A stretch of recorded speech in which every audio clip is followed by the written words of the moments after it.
Abaganda bagamba ndi tamuzadde amutikka jjinja. Laba ekikolwa kino omukyalo ono okutugumbula omwana ampuliriza obulumi amaziga ennaku sooka obirabe enkome nkubuulira. Kati lwaki omusibi bwoti? Soko sembera keno bwoti. Sembera keno mama ombulire. Lwaki omusibi bwoti nabera mu kutya bwati? Takola kyadduka. Naye nga omusiba mu kutya bwoti. Kasinga okuba ku mutwe nga totegedde ndi okuba ku mutwe. Okuvaawa.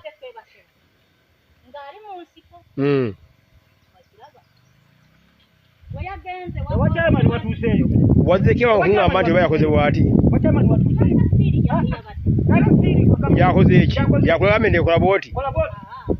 Kale sembe andisoko sembekala omusumukali jamu omusumulule. Soko mujye omusumulule. Jamu omusumulule. Mama jamu omusumulule omwana ono. Oganyi. Musumulule mu kutiya. N'omusaba bwoti mu kutiya. Lwaki omusaba mu kutiya bwoti?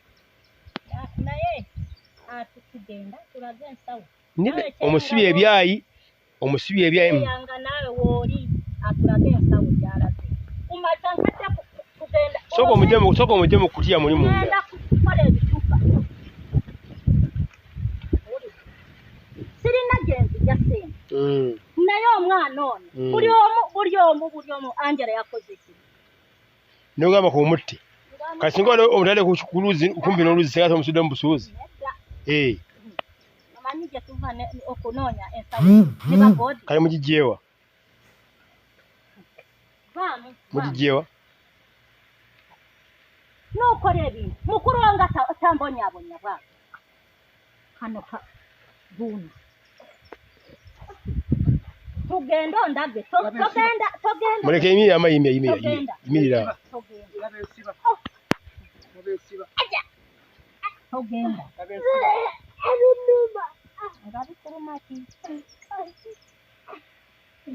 Tugenda otulage ensawo gye wagitala. Toduka. Tugende nekyeya. Labi emikono mwana mufanize emikono mazima. Soko leke mulabi bw'abantu bafaana. Oliza kyeya. Wafaana mazima. Omanyi agenda kutwala gondo.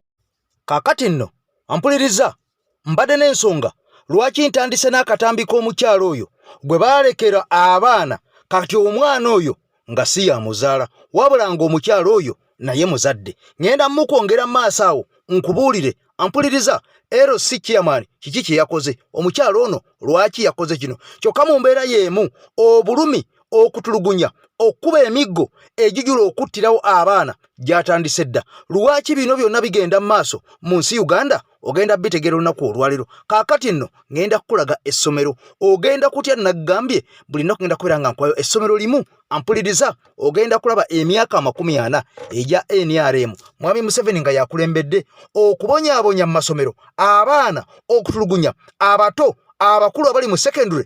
Kansoke kutwale wono kyali waffe ono nkomewo owulire bino. Somero gazzeemu abasomesa ate bakambwe nnyo ku luno.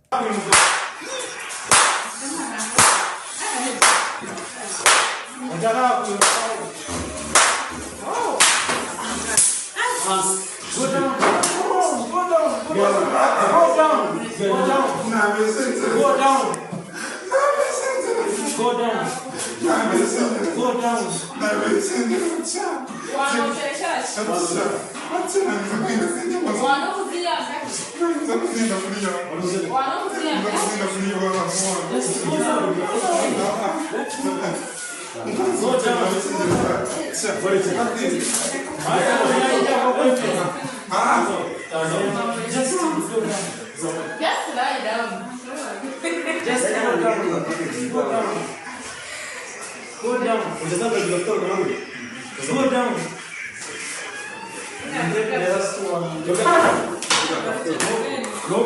Okubanga tuli mu 2025 naye nga abasomesa baffe beeyisa we bati. Imagine student azze ku ssomero avudde owaka bazale bamusinise kusoma muli kukola corporal punishment kwega bali mukubanga mu B bali kuba kutta eje emigo gye bamukubye ate otunya akago ke bakozesa kalinga akantu akaluma n'oliya student nga alajana omusomesa nga yeyongera kumuyita komawo wano nkuongere n'agezaako okudduka musajja wattu ne bamukuba oluyi. Eno punishment ya kikaaki. Bino ebintu bya 1900 ebintu bino baabiwera mu masomero. Naye kyemmanyi bikyagenda mu maaso. Olya stories ez'enjawulo ng'abazadde bakugamba nti baakuba omwana wange n'afa. Waliwo omukyala gwe nalaba ku YouTube ng'anyumya story ye n'akugamba nti omwana we yalina emyaka 6 omusomesa n'amukuba n'amutta. Ate nga bino ebintu biri common nnyo lw'abasomesa nga bano. Omwana ono yakoze eki? Omuvubuka ono yakoze eki okutuuka okumukuba emiggo bwe giti? Ate ng'olaba bamuganginze up bamuyita komawo. Bantu babiri bavaasinga omuntu omu.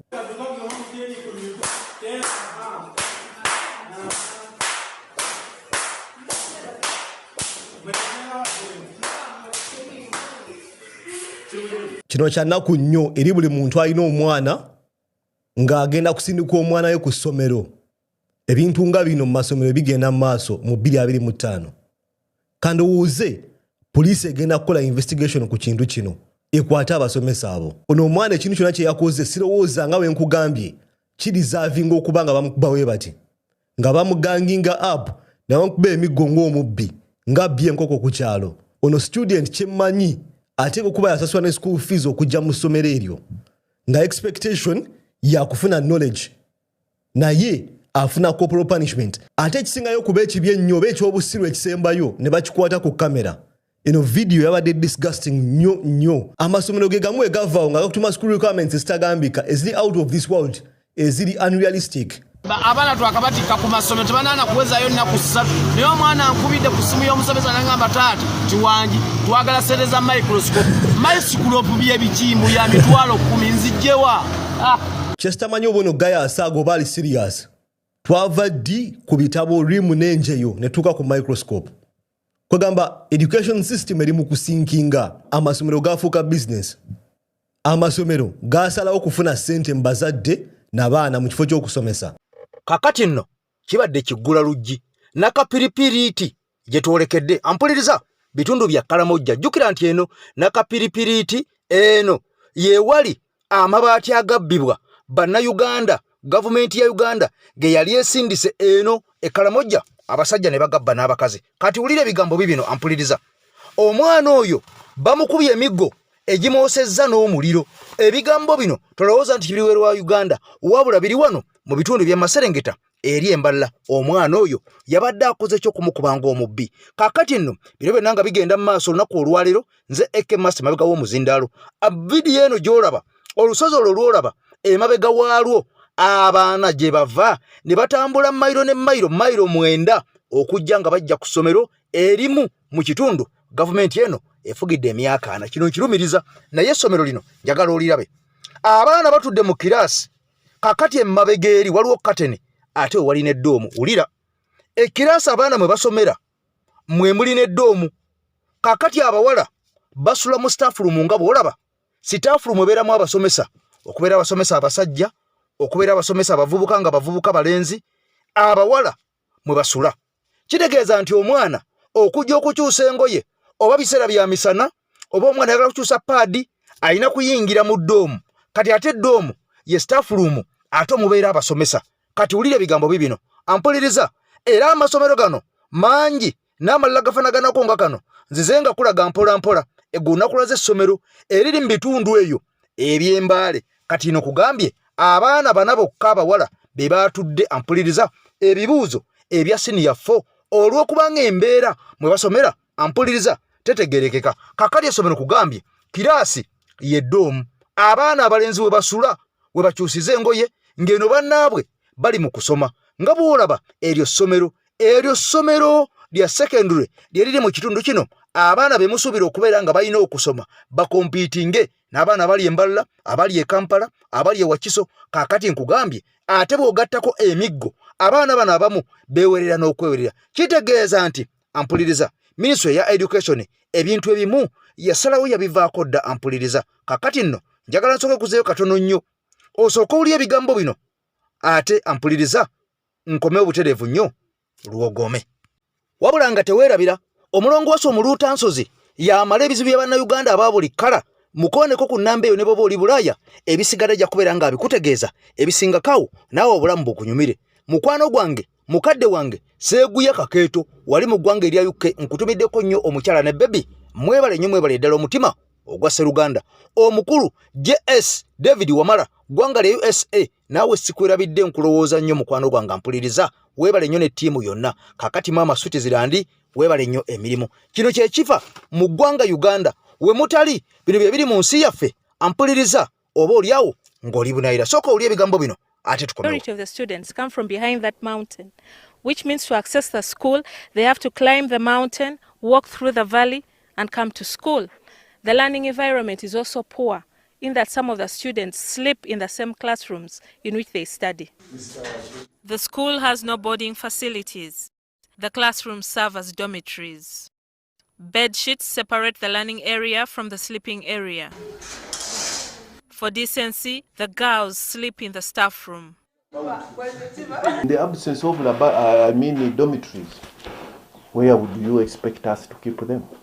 Because if we don't do that, one, the school will not have children. Because sometimes when you happen to send them back at home for one reason or the other, they can take even a month without coming back, and they come back only at the time of doing exams. Last year, the best student scored 44 points in the Uganda Certificate of Education examinations. This year, of the 15 who have enrolled for Senior 4, only 4 are girls. These dormitories have affected mainly the girl child.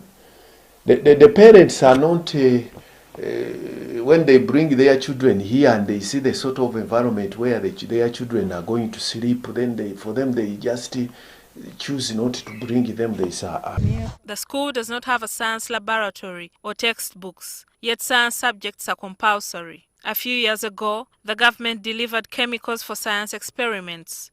They have since expired. So where we don't have beakers, we use these bottles here, just cut, then you use this as a beaker in the teaching of science.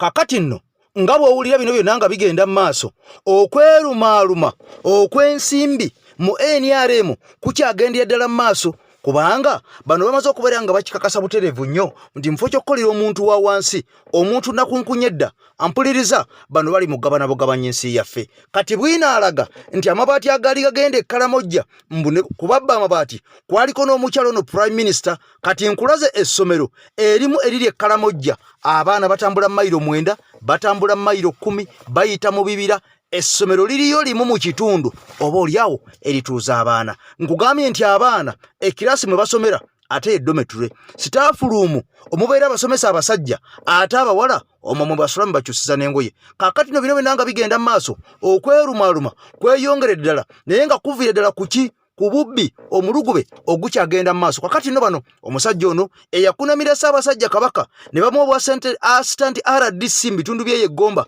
kakati nno oerwenga bana endya ampuliriza emuviideko kubeera nga alumba omukyalo ono Prime Minister Nabbanja Robina Musafiri kakati n'amulangira n'amabaati ge yabba ffe tubeerawo kubeera nga tubalaba ebigambo nga bino tubeera nga tubiraga ensi ebitegeere nti mu kifo ky'okkolera abantu bano mu kifo ky'okkolera abantu mu kifo ky'okusaavinga abantu babeereeyo nga bakola byakwesanyusa bwesanyusa omusajja ono ayongeddeko n'alumiriza nti Robina Nabbanja yatuuka n'okulinnya ennyonyi n'akwata omusajja mbu bbaawe n'amutwala mu America mbu ne baddayo ne badda mu kwegadanga bwe baamala okwegadanga mbu omukyalo ono n'alekeeyo omusajja mu America ebigambo bino binene nnyo naye nga mukwano gwange mpuliriza ensimbi ezitwala abantu bano mu America oba mawanga agage Bulaaya gubeera musolo gwammwe oba omusolo gwaffe kaakati bano mu kifo ky'okubeera ng'ensi yaffe bagiyamba bagijje mu ddubi ly'obwavu bagijje mu bulumi bwe tulimu abaana basoma bubi abaana batuntuzibwa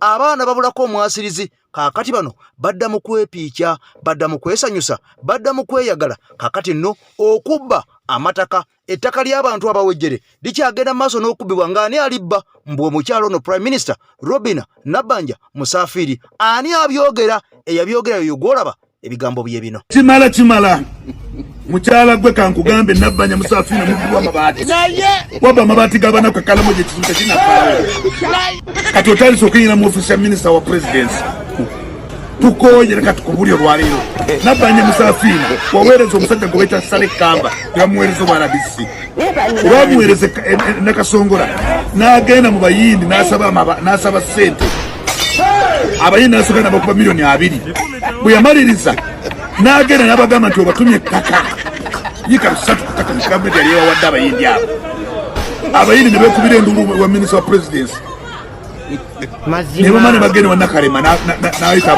miitingi ensonga ne zigwera kama ne bamuteeka ku katebe Meja Matove yali ewo n'otandika omukozesa ebintu by'ekisimu mu ofiisi yo ng'omufudde na personal assistant abalimi by'abakama Meja Matove n'atoloka omusajja mulamba n'asulawo ofiisi emyezi 2 President n'emunoonya nga yeekwesaaga amasijja kubeera mu nsonga za Nabbanja tajja kubba ttaka ly'abantu nga ndaba mwe bantu mwe abakolera President Museveni nga mwefuula abakulu mubba ettaka kati Nabbanja bwe wamaliza n'okwata ofiisi ya minisita ya presidency n'oyagala efuuka amazigo tegajja kufuuka mazzi ekyokubiri gwe wenyini okwata prime minister office yonna ng'ekitongole bwe kiri n'okiteeka mu mabina go n'okikwata bwoti fuga amabina go n'ekitongole kyo eneya presidency giveeko wakwata Kasule Lumumba n'omulemesa ogenda ebweru n'ogamba tomumanyi ng'okutte personal assistant wo Nabbanja tokimanyi nti nowakwata akasajja akaali kakwagala akasirikale n'okatolola mu Amerika kabbaako omusirikale wa gavumenti yakomawo tomutolosize mu Amerika bwe mwamala okwerya funa ku magezi tojja kuyingira mu ofisi ya presidency tetusirika Nabbanja tojja kusirika obwo obuwangu bwo n'amabina go tujja gakendeeza bwetambula nga kimama kinawolovu olowooza mutujja kusirika nedda ekimala kimala nedda mukazi gwoli mu presidency eteredde obubbi bw'amataka bw'abaana disibukendedde era gwe okumyawo obubbi bwo bwewamanyiira genda Gasiya genda kakati nno nga bw'olaba sayiti eyo ampuliriza bannayuganda bangi abaagobwa mu bitundu gye baali bawangaalira abaagobwa mu mayumba gaabwe abaasendebwa enju zaabwe era ng'ekyazisendesa nga kigambwa mbu abantu bano baali beesenza mu bitundu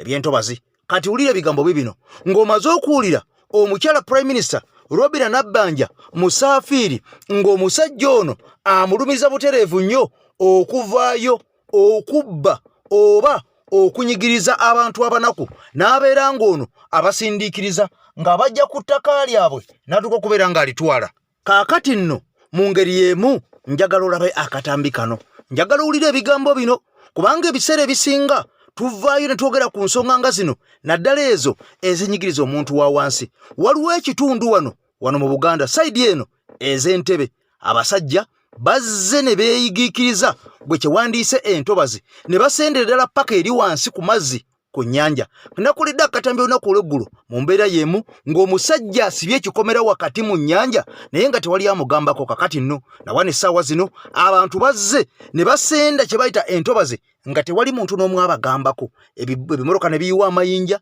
amabulooka ne gayiibwa ne bazimba era abantu b'oku kyalo kuno bonna ampuliriza tewali ayogera ku basajja bano abazimba wuliriza omuntu ow'oku kyalo baneiba bonna buli gw'obuuza nti ani azimbawo adduka misinde nga kino kiraga nti baateekawo obukuumi obw'enjawulo era owannema twogeddeko naye katono nnyo ampuliriza ogenda kuwulya eddoboozi lye ebintu bino abyeganye kyokka nga bannayuganda bangi abaasendebwa mwenna mwabalaba era ng'abantu bano tebaaliirirwa kiryawo kimala era nga bwe baasendebwa essaawa zino waliwo ebikolebwawo nga kino kiraga nti mu Uganda mulimu bannannyini nsi era abo be balina okutegerera abantu oboolyawo abalala gwe woolowooza nti ojja kuzimbawo oli ow'amaanyi alina ensimbi ate ye azimbawo vidiyo sooka ogimpere ekigalo butereevu nnyo osooka oli ebigambo bino ojja kutya ne bannayiba wano baasirika mu bufu obwo ebbunga kawuku mu ggombolola y'e Makindye abasasi baffe baliko ekifo kye balengedde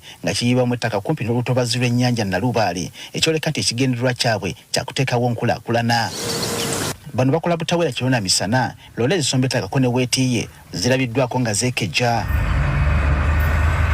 okwongera okwekenneenya byonna ebigenda mu maaso abasasi baffe bakedde okugenda mu kitundu kino okwewala okusamasamwa n'ebitaliko mutwe n'amagulu Kamera zaffe zatulengeza ekifo kino ekizimbibwa ku lutobazi lw'ennyanja obutawukanako n'ebifo nnema byezeegobamu abantu ekyenjawulo nga ku mulundi guno bano bakola mpaawo abataataaganya.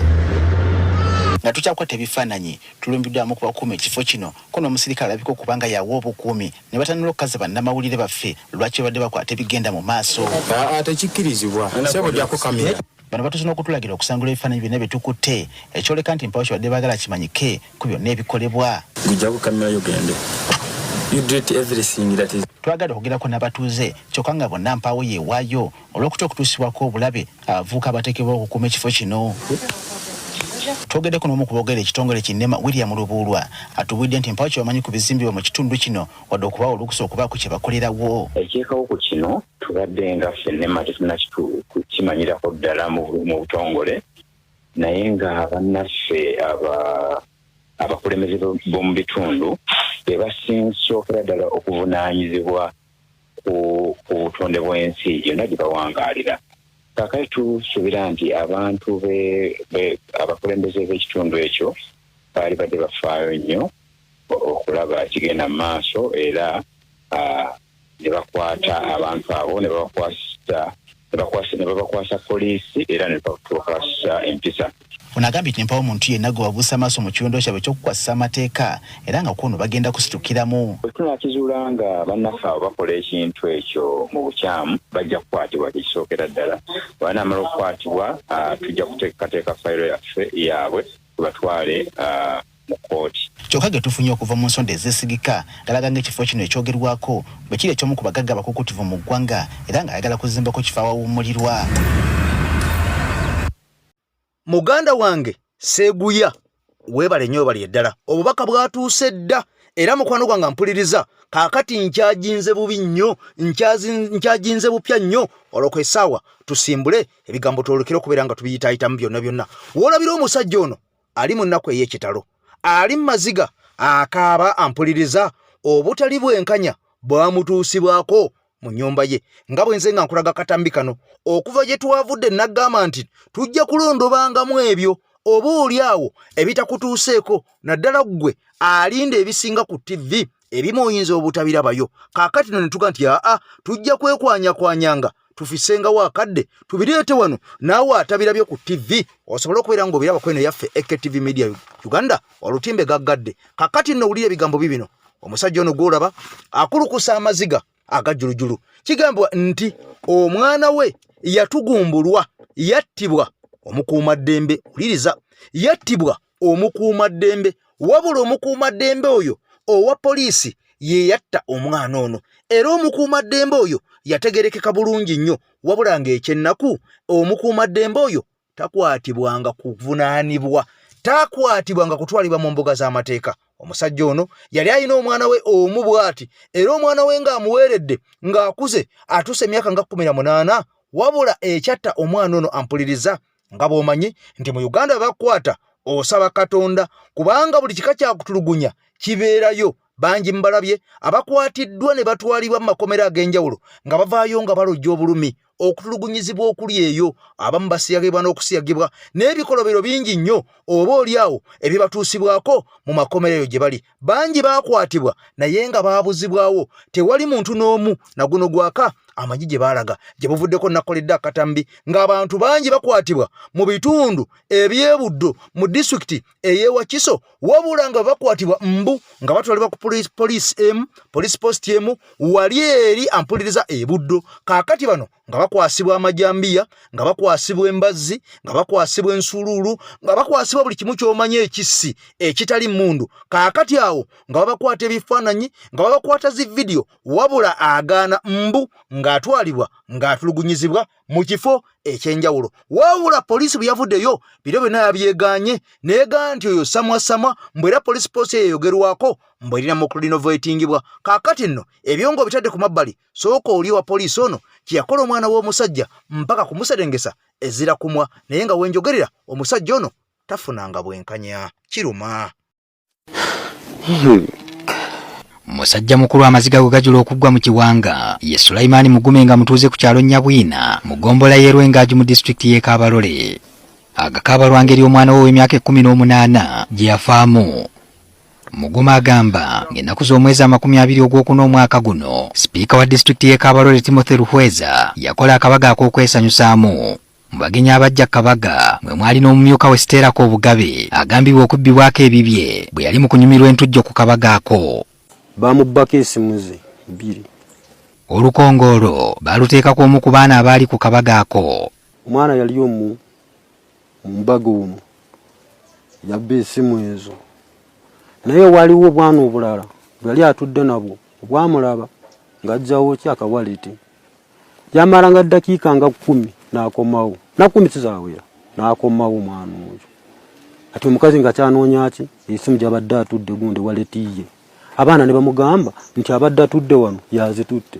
Omwana yavumbagirwa n'empini zitandika okumuyitamu n'atandika okwewozaako. Bamukwata batandika omukuba n'abagamba esimu ziwadde omuntu semumanyi naye avuga booda tiyali luddawa bwagenze. Omwana ono yakwatibwa yasibira ku poliisi gye yamala ennaku eziwerako ate oluvannyuma agambibwa okukyusa sitaatimenti okuva ku ebyo bye yasooka okwogeramu. N'amala wikisinge nga 2 kati awo n'aleeta statement endala n'agamba esimu nze naziwa mukwano gwange bwani oyo Mugisa Stephen Mugisha ayogerwako mutabani wa Sulaiman Muguma ono atunyumiza emboozi eno era akakasa nti mutabani we teyali kabaga kano. Mugisa oyo mu mbaga teyalimu era n'oyo omuvubuka mu mbaga teyavaamu. Yamala kubba waleti bwati ne bamukwata naye nga tagirina ate oliye nga ali ku mirimo gye waka. Yaliyo ne maama we anti we ne neighbor nga 2 abamulaba ng'enkuba etonnya ng'asamba ki asamba budongo bwa gundi bwa block. Polisi yatandika okuyigga Mugisha mutabani wa Mugume era nga 12 ogw'omukaaga Mugisha polisi yamujje wasengawe gye yali mu kiseera ekyo. Anti we eri gye yali agenze n'ankubira esimu n'angamba omwana ayajje eno kunkyaya bamukutte. Waliwo abantu bazze ne bamukima ne bamutwala.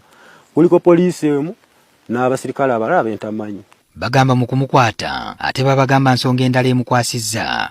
Bwe tubuuzizza mwana mumutwala wa bagamba mbwa ono omwana gye yava yaleka akoze eki assa omuntu. Kitaawe omwana ono yasitukiramu n'agenda ku poliisi gye yasobola okwogerako ne mutabani we. Ne mugamba tofaayo. Ekirungi oli ayabba amasimu n'agamba mbu yagawa ggwe ali mu kkomera. Bagenda bateeka mu kooti n'amaana akola ki n'akulumiriza. Yasigala mutwalira emmere buli lunaku nga bw'alindirira kooti nti zinaalamula mutabani we ateebwe. Enkeera muwala wa Mugume yasalawo y'abatwalira mwannyina emmere ku poliisi kitaabwe awummulemu. Bwe yatuuka eri mwana teyamusangayo. Abasiba baali munda ne bamugamba nti omanyi mbwe abantu abamuleeta ono omwana yatusanga muno bwe bamuleeta saawa 5 z'ekiro era bazze saawa 5 ne bamukima ne bamutwala. Mwana nankubira esimu n'angamba dadi Stephen mukomera talimu. Nasiga namba yesimu bangamba bw'aragaruka ntujja kuteera nyensi ogaruka omurole. Muguma atubuulidde ebirowoozo ebyamugira mu kiseera ekyo n'amagezi agamuweebwa be yeebuuzaako. Ayinza okubanga bamututte okukola ki kumutoshalingako ku gundi ku byesimu. Nemanya ngeri nga mwana muto tebagenda mu mukuba byakumutta bajja mu mukuba n'akola ki n'ayogera n'enkobera kyemaani esimu kyemaani angamba nedda tofaayo gwe kireke. Kati leero bwamukaaga nti Sande keera bw'onaasanga nga tebamukomezaawo ti manya ngu Mande bayinza omutwala mu kooti tikale. Katonda agwewa ekigwo bwe yafuna essimu ng'emubikira mutabani we abadde mu mikono gy'abakuumaddembe nti mufu wa jjo. Mukadde ng'ava kusaba ali mu kkubo n'angamba omanyi nti bangange mwana wange akoze ekyafudde. Ngamba nedda tikisoboka twasobola kumutta lwansonga oli ayabba essimu ye baamutwala ne bamusiba lwaki tebaamutta. Yakkiriza mbu essimu nzibbye naye esinzaazina lwaki tebaamutta ono tebasobola kumutta. Yali akyebuuza engeri mutabani we gy'afuddemu n'ebaayo abamutegeeza gye bagajje. Kansala n'angamba RDC gundi DPC yankubidde mbu omwana simanya abuuse ku motoka abadde ayagala kudduka n'amala n'afwa. Waliwo ba officers betwakolagana nabo ne batugamba ekyo si kituufu. Singa yandibadde avudde ku kabanga lya poliisi banditegedde wa accident wekoze eki webadde. Naye bagezaako ne bakola research okunoonyereza nti accident wa webadde ne basanga nga accident ekoze eki tebadde. Omulambo gw'omwana we baamulagira agusange mu ggwanika. Muguma agamba yasooka kwekebejja mubiri gwa mutabani we era bye yagulabako ne bimutekemula. Baali bamuggyemu enzaala zino zonna emikono 2 tiziriimu. bamukubye wano obwo bwonna babukubye ne bwabika ne bamugenda ku maviivi baagakubanga galinga empeke z'akasooli singa oziteeka mu kaveera wakwatanga bwoti bwengeri wabuzuuliranga ne bamukuba buno obwo byalaba ku mutwe gwa mutabani we agamba byali bimala bumukakasa ti mutabani we yafiira mu bulumi obw'ekitalo. Simanyi oba kyali kiwuma saategeera baamukuba kuva wano paka awo ne bamutunga ehuuzi 8 ne tukyusa bode bwe twakyusa omukagundike wavaamu omusaayi omwana okuva kabanga lya poliisi n'avaamu enjala ate n'osanga bino byona babikubye nga tabiina bino babikubye tabiina bino babikubye tabiina ate bamusaze ne muno sikisuubira. Agamba eriyo abamubbirako nti mu ddwaliro baatwalayo mulambo. Ne mugamba omuntu ono bamutungirawa agamba nedda mu ddwaliro tebamuleetayo motoka ezze omupoliisi yagivuga omu temuli musirikale omulala nangamba nyamba tuyingize eki maiti eno ne bakwata maiti ne bagija mu motoka ne bayingizaawa mu mota enviiri bazisikansike. Bino byagenda okugwawo nga yakafiirwa kojjawe mu mbeera ze ezimu ezitaategeerekeka. Kojjawe ayogerwako naye yakwatibwa poliisi oluvannyuma lw'okulwana n'owa booda munne kye baddako okulaba gwali mulambo. Baamukwata ne bamutwala ku poliisi ku linki misana saawa 10 naye omanyi enkya baatukubira esimu mbw adduse mukomera taliimu ogenda mumonoonya twamusanga mu mazzi nga bamutematemye bakubye simanyi oba bamukoze ebikiiso oba nabyetegeera. Mugume takyasobola kuzza bulamu bwa mutabani we yazaawa naye alina ekintu ekimuzimbye ku mutima ng'okumuvaako mpozi ng'afunye obwenkanya. Omuntu anaasobola okuba ng'awulirako ebigambo byenjogera bino n'amaziga gano genkaaba bannange munyambe. Tuli bubi. Twanka abantu ntutiino abokati omukwada wanga ateekera mu amaana n'abiseruliriza tukumanya maybe nabo bali mu kumplaninga aseruruza abantu abamwisire abokuba kamazaamu ekiro kimu kandi oli wenyine batamute mu kooti. Omwogezi wa poliisi SCP Kituuma Rusoke atuwulidde kati awatali kubikkirira kwonna nti omusirikale waabwe Davis Aston Alinayitwe yateeberezebwa okubanga yaviirako okufa kw'omwana. Kati ekyaliwo tulina omupoliisi omu we bayita Detective Sergeant Alinayitwe Davis Aston najja n'amusayiningira n'amutwala for an interrogation kumubuuza ndoza mukiyita akajoji. Kati mu interrogation eyo teyakozesa bukugu oba mu luzungu kye twalise professionalism, instead yatulugumya omwana oyo. Rusoka agamba okunoonyeza kwe baakakolako kulaga nti omusirikale ono yagezaako n'okujjanjabisa omwana naye n'amufiira mu ngalo. N'amutwala mu referral hospital eya Buhinga naye ng'ayagala mutwala nga omulwadde naye ne bamulemesa. Alipoota y'omusawo wa poliisi nayo yakolebwa era Rusoka agamba Alinayitwe awenjebwa bwiso okuggulwako omusango gw'obutemu. Of course bwe yamala okutegeera ekyali kibaddewo n'akola ki n'atoloka yadduka. So tumunoonya era twamuteeka ku musango gwa mada. Poliisi erabudde abasirikale baayo ku nkwata y'abateeberezebwa okuzza emisango. Ekifaananyi kibi ku poliisi n'ekirala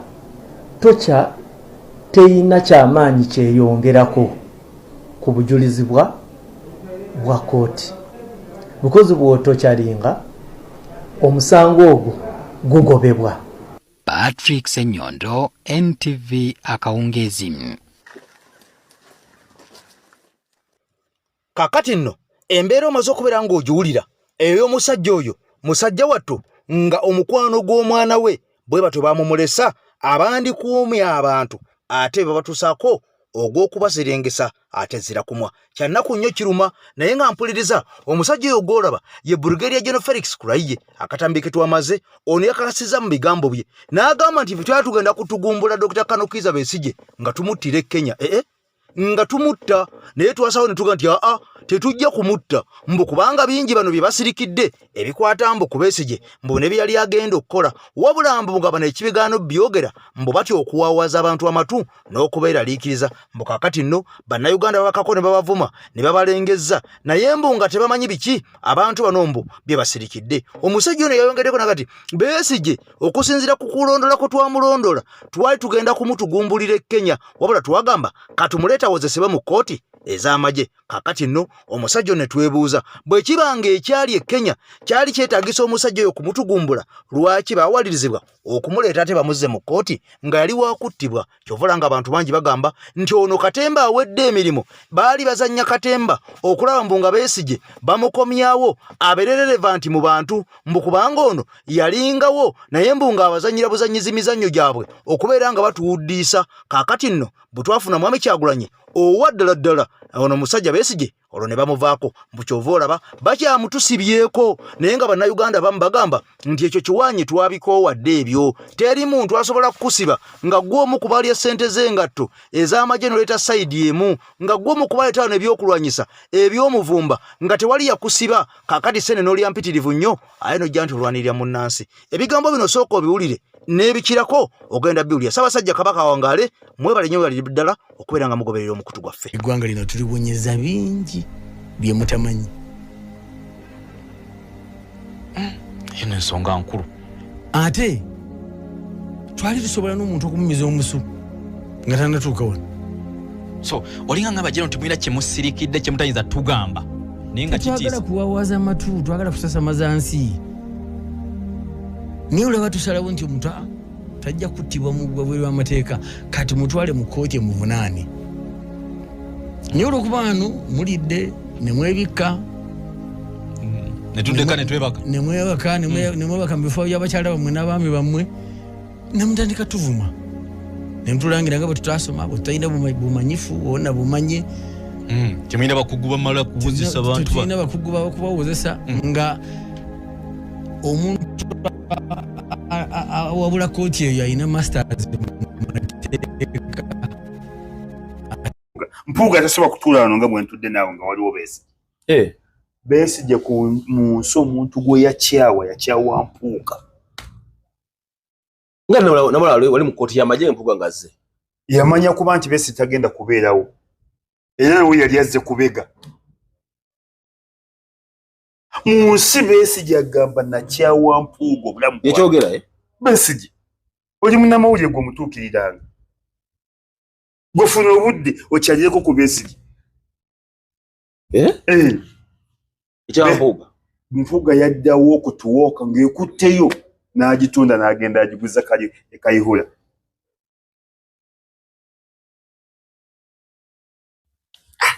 Omusajja simwa. Mpuuga alina ssente mmeka nga bintu byatambula bya ssente bino. Mpuuga n'okujja mu Nuupu yajja nga basingise kubega Nuupu. Bakikuba ekigwo. Nuupu Mpuuga teyajja nti ayagala kaadi. Yajja ali ku mission.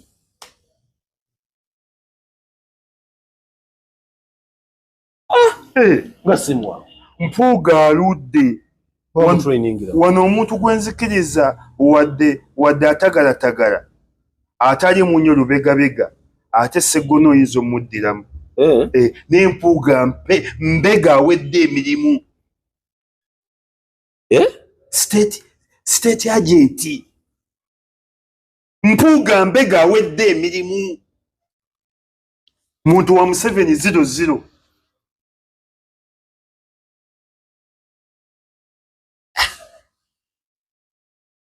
Kyova omusajja yagamba nti by 2021 ontajja kubeera opposition. Ate Kasiba nti wadde alya nnyo embizi buli kanaako alya akabizi kamukamu. Ate Kasiba nti muddiramu.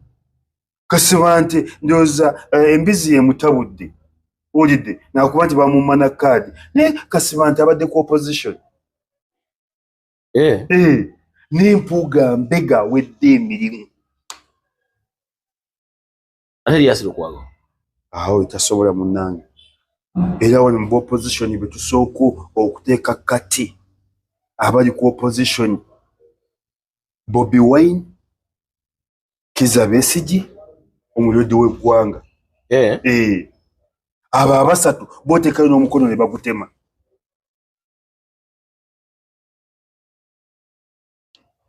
Mbakodderemu Bobi Wine, Kizza Besigye n'omulodi w'eggwanga. Opposition yewedde emirimu. Oba oyagala oba toyagala.